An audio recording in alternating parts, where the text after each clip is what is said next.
লাখ লাখ কোটি টাকা লুটপাট করে বিদেশে রাজার হালে আছেন ফ্যাসিস্টরা।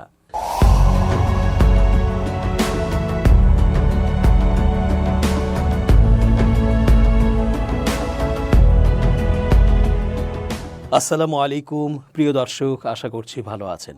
চেঞ্জ টিভির আন্তর্জাতিক চোখ অনুষ্ঠানে আমি এস.জে. রতন স্বাগত জানাচ্ছি আপনাদের সকলকে। কি শান্তি! ন্যাক্কারজনক পতন হলেও তারা গত 16টি বছর ধরে নজিরবিহীন লুটপাট করে বিদেশের মাটিতে গড়ে তুলেছেন রাজপ্রাসাদ, চালাচ্ছেন ব্যবসা প্রতিষ্ঠান, আরও কত কি। যারা গণঅভ্যুত্থানের পর পালাতে পেরেছেন তারা সেই সকল রাজপ্রাসাদে বসবাস করছেন। এখন বসে বসে খাচ্ছেন, মার্কেট করছেন, নানা দৃষ্টিনন্দন স্থানে ঘুরছেন। সাথে থাকছে বউ, সন্তান ও স্বজনরা। আহা, এমন ভোগের সুযোগ জীবনে আর কয়জনে পায়? আবার যারা ধরা পড়েছেন তাদেরও দেখছি অপরাধ নিয়ে নির্বিকার মুখাবয়ব।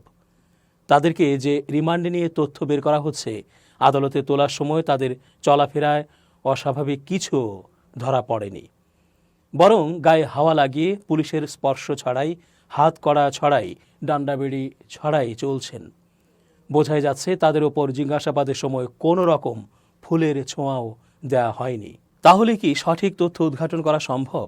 কেউ কেউ বলছেন কারাগারে তারা সুখে আছেন, দেয়া হচ্ছে কুসুম গরম পানি, গোসলের ব্যবস্থা, পত্রিকা ও নেট ব্যবহারের সুবিধা, মোবাইল ফোন ব্যবহারের সুযোগ, ভালো খাবার, নিরাপত্তা সবই পাচ্ছেন তারা। তাদেরকে বরং নিরাপত্তা দিয়ে রাখা হচ্ছে যাতে করে জনগণ তাদেরকে কাছে পেয়ে গণধোলায় না দেয়।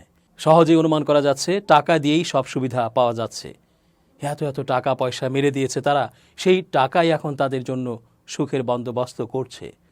তবে এই বিষয়ে অন্তর্বর্তী সরকারকে আরও শক্ত অবস্থান নিতে হবে। কোনোভাবেই যেন ওই ফ্যাসিবাদের দোসররা এতটুকু অনুকম্পা পেতে না পারে। অর্থ উপদেষ্টা ডক্টর সালেহউদ্দিন আহমেদ বলেছেন, গত 15 বছরে বিশেষ করে অর্থনৈতিক খাতে যে ধরনের দুর্নীতি হয়েছে তা অকল্পনীয় এবং সমাজের রন্ধ্রে রন্ধ্রে ছড়িয়ে পড়েছে। তিনি বলেন, ব্যাংক থেকে ডিপোজিট নিয়ে চলে গেছে, যার দৃষ্টান্ত বাংলাদেশে বিরল। তবে অন্তর্বর্তীকালীন সরকার সেটার উত্তরণের প্রচেষ্টা অব্যাহত রেখেছে। এক্ষেত্রে কিছুটা সময় লাগতে পারে। গত শনিবার রাজধানীর একটি হোটেলে Dhaka chamber of commerce and industry DCCI আয়োজিত প্রাইভেট সেক্টর আউটলুক, প্রত্যাশা ও অগ্রাধিকার শীর্ষক বাণিজ্য সম্মেলনে প্রধান অতিথির বক্তব্যে ডক্টর সালেহউদ্দিন আহমেদ এ কথা বলেন।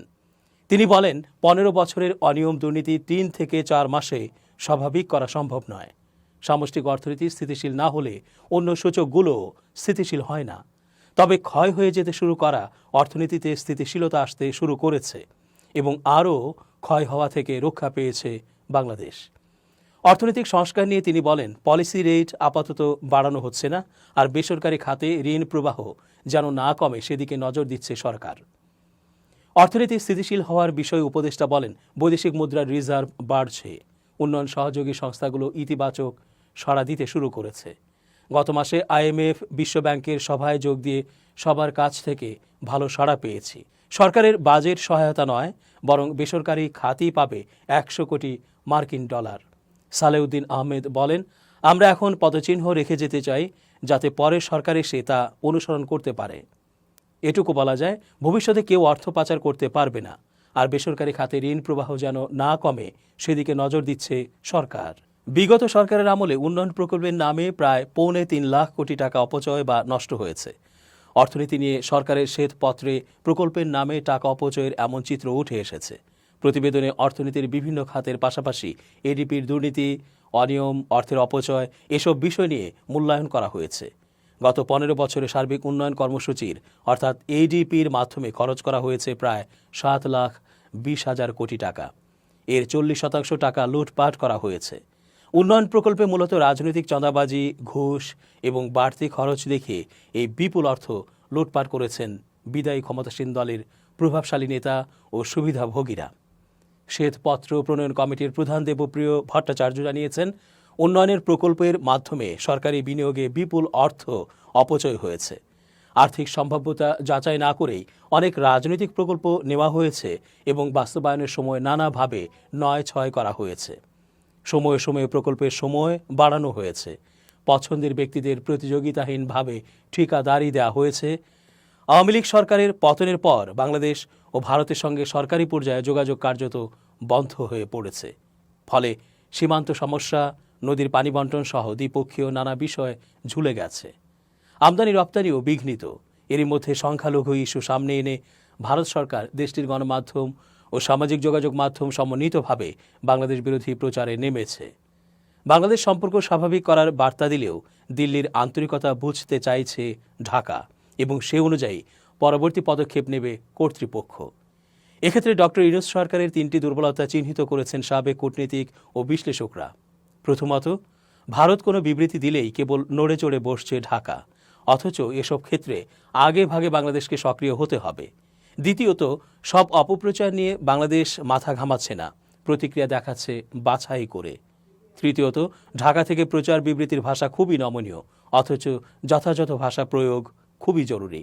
আওয়ামী লীগ সরকারের পতনের পর বিদ্যমান পরিস্থিতিতে এমনিতেই খেলাপি ঋণ ঊর্ধ্বমুখী ধারায় রয়েছে।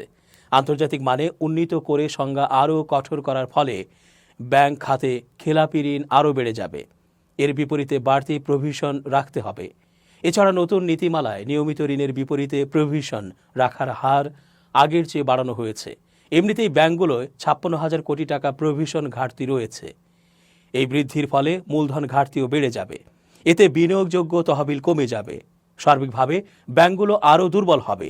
সূত্র জানায়, গত আওয়ামী লীগ সরকারের আমলে ব্যাংক খাতে ব্যাপক লুটপাট হয়েছে। লুটপাটের টাকা পাচার হয়েছে বিদেশে। এতে সার্বিকভাবে দুর্বল হয়ে পড়েছে ব্যাংক খাত। 9টি ব্যাংক দখল করে লুটপাট করার ফলে ওইসব ব্যাংক এখন আমানতকারীদের টাকা ফেরত দিতে পারছে না। এর নেতিবাচক প্রভাব অন্য ব্যাংকগুলোর উপরও পড়েছে।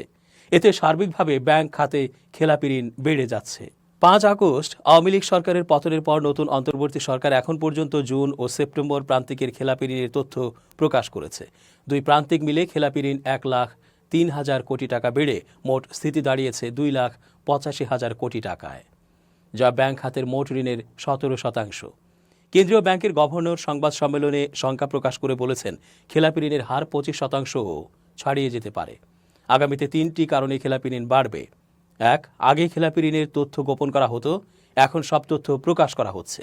2, ব্যাংক খাতে গত 15 বছরে যে জালিয়াতি হয়েছে সেগুলোর সব তথ্য এখনও প্রকাশ হয়নি। এসব তথ্য প্রকাশিত হলে খেলাপি ঋণ বেড়ে যাবে। 3, খেলাপি ঋণের সংজ্ঞা কঠোর করার ফলে নিয়মিত ঋণ খেলাপি হওয়ার ঝুঁকি বেড়ে গেছে। এসব কারণে আগামীতে খেলাপি ঋণ বাড়বে।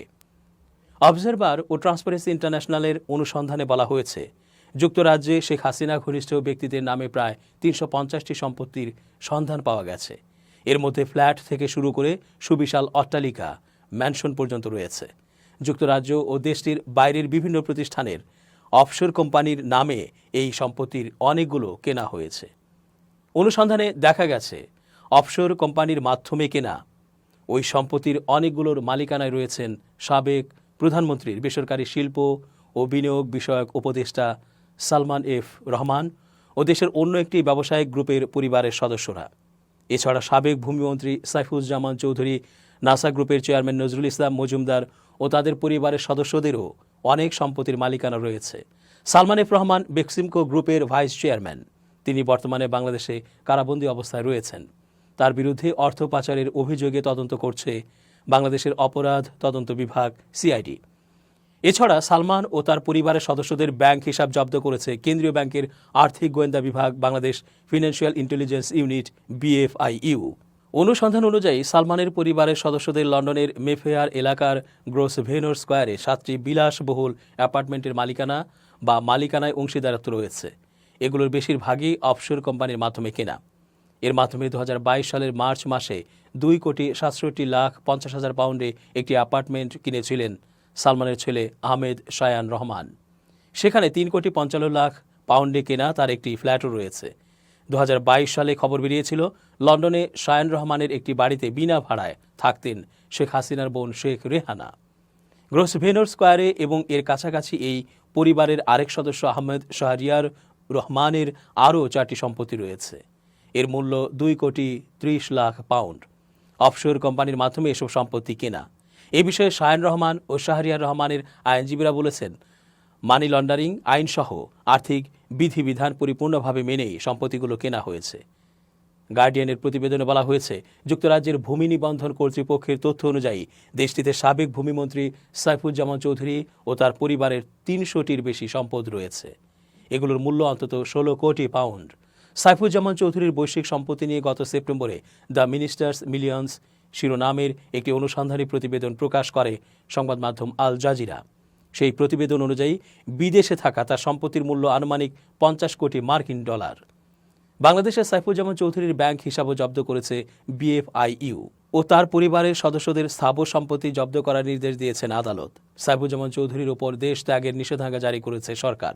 এছাড়া অবৈধভাবে বিপুল পরিমাণ অর্থ অর্জনের অভিযোগে তার বিরুদ্ধে তদন্ত করছে দুর্নীতি দমন কমিশন দুদক।